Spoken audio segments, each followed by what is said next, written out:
I would say that for our youth, for the generation right below me, for my generation, for the generation right above me as well, because you guys are seeing it. You guys are opening my eyes to it more, and the importance of doing it now in my early before prime time. I don't know if it's my prime. It's like, I feel like 20s is a priming age because you're being geared for what you need to do in your full adulthood.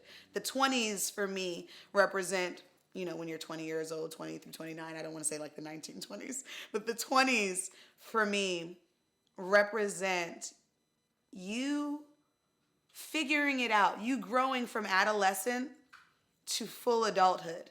Because between 20 and 25, you turn 21, you turn up, depending on how your life is planned out. You may have gotten your own spot, you may be with some roommates, you may be just like, F this, I'm gonna live my dreams and I will live and crash wherever I crash because my dreams are dedicated. You may already be at that spot, and I commend you 1000%. If you're that dedicated to your dreams already right now between 20 and 25, awesome.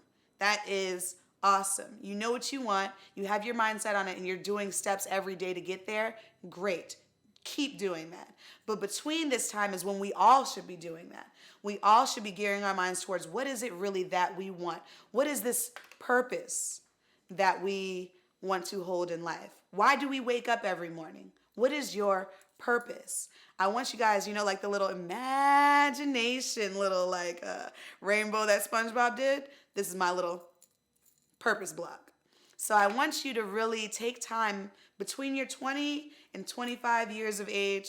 Take time to figure out what your purpose is. What do you want to do with this vessel, with this voice, with this mindset?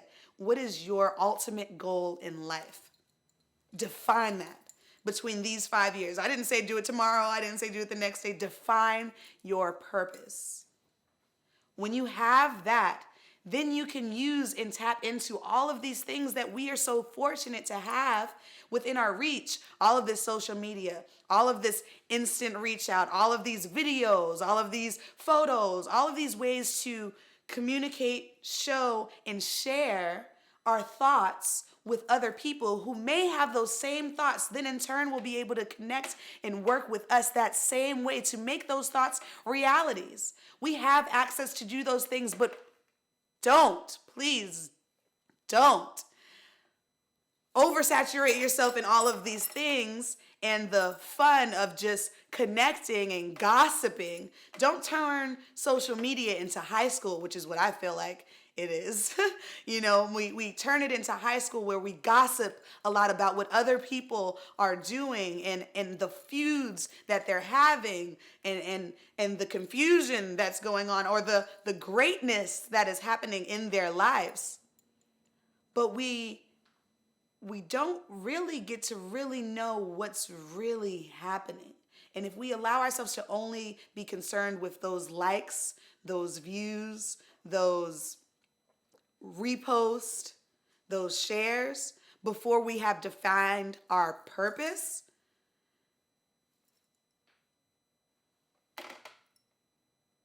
it gets lost in the sauce. Your ideas and your thoughts are all scattered pieces along the internet, and now your market, your network, those group of people that are following you don't really know what's going on with you. And they don't really know why you're here, but hey, this is funny. And I don't really know why they follow you, but sometimes she posts something kind of interesting and that's kind of cool. What is your purpose? Define your purpose and make sure that every single day, every single minute, with every breath, you are living in that purpose. That's why you wake up. That's why I run. That's why I jog. That's why I stretch. That's why I do crunches.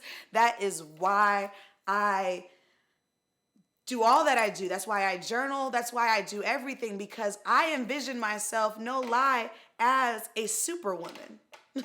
I envision myself as the next Oprah Winfrey. My purpose here is to be able to be that voice for this generation that is able to communicate those things that we are dealing with, that we have to discover, that we have to do, and help people do that.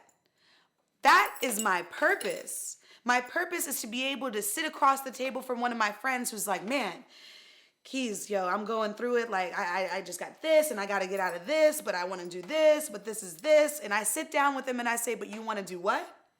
All right, let's talk about that some more. You want to do what? Great. What are those things we need to do to make that happen? Cool. What are the things you can do every day to get a little bit closer to making that happen? Awesome. Who are those playmakers you need to be in contact with to make that happen? Awesome. Now we've laid it out. Now you know what you have to do.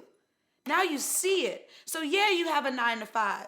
And yeah, you still got to listen to so-and-so. And yeah, you're dating who knows who. And you want to make all these things come true. But that's when sacrifice comes in.